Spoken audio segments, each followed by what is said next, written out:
franchise. I've enjoyed it since the first one with Naomi Watts. How, why do you keep on revisiting this character, Samara, so much? Yeah, well, I mean, it is.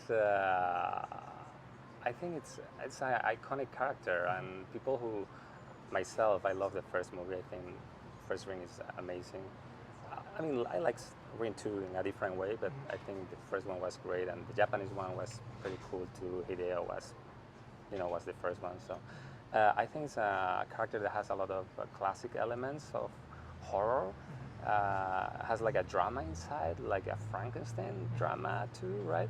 And at the same time, it's terrifying and it's like really disturbing and plays with powerful images that that stick to your head.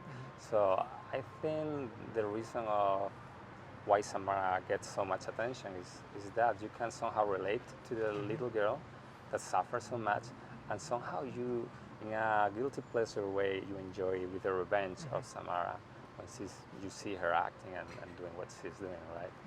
So, Yeah, over the films, you get to learn a little bit more about her, and you almost want to feel like she's justified what she's doing. Do you ever feel that you get to know her a little too much, and you actually think, oh my God, she's doing it for all the right reasons? yeah, it's like I think after if you see the whole trilogy at the end, especially with the first one, yeah, the second one has some hints too of the history, and this one closed somehow the circle. You get to understand that she has a really rough life, right? So you kind of understand her motivations better, and and at the same time enjoy the thriller element of the movie too, right?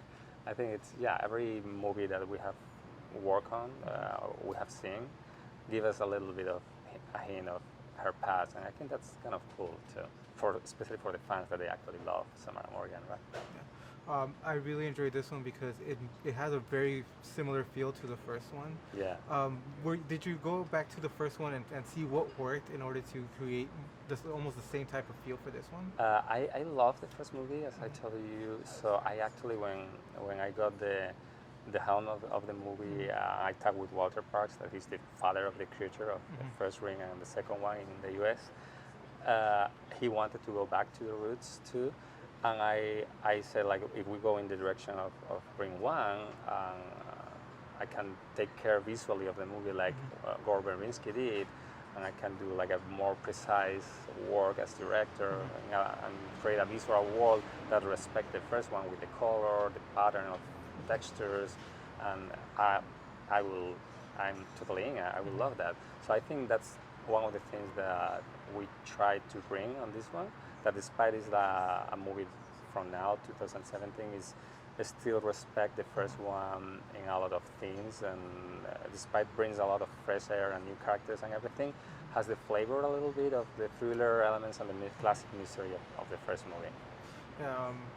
What I found most attractive about this is the fact that it does feel like the clock's running down and the time's getting closer to the end, and yet it's still very, very much a thriller, very much supernatural. What element of this movie did you enjoy the most? I actually enjoy. I love thriller. I enjoy the thriller element. I thought that was a movie when I saw the script that they put together after all the development and everything.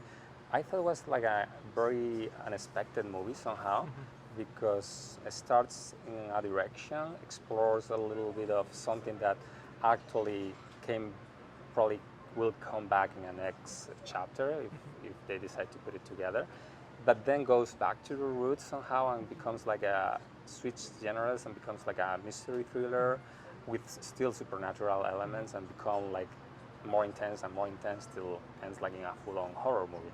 So I think that journey of inside the movie, it's different for sure. It's like, but it's exciting too. It's like all those elements are to keep the balance. That has been very tricky too. But I think it's a fun ride. There's a bit of modernization with bringing it into a digital format. Was that difficult to get into, or was it seems like the natural progression to it? It's the natural progression, I would say. We actually hold on that a little bit because, again, it's something that the producers wanted to explore further later.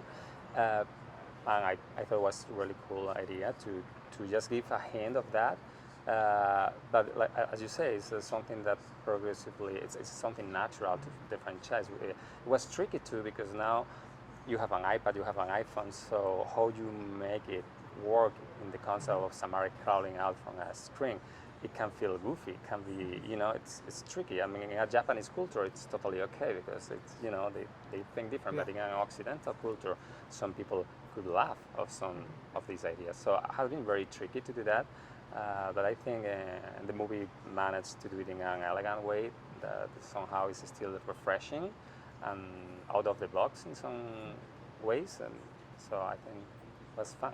It really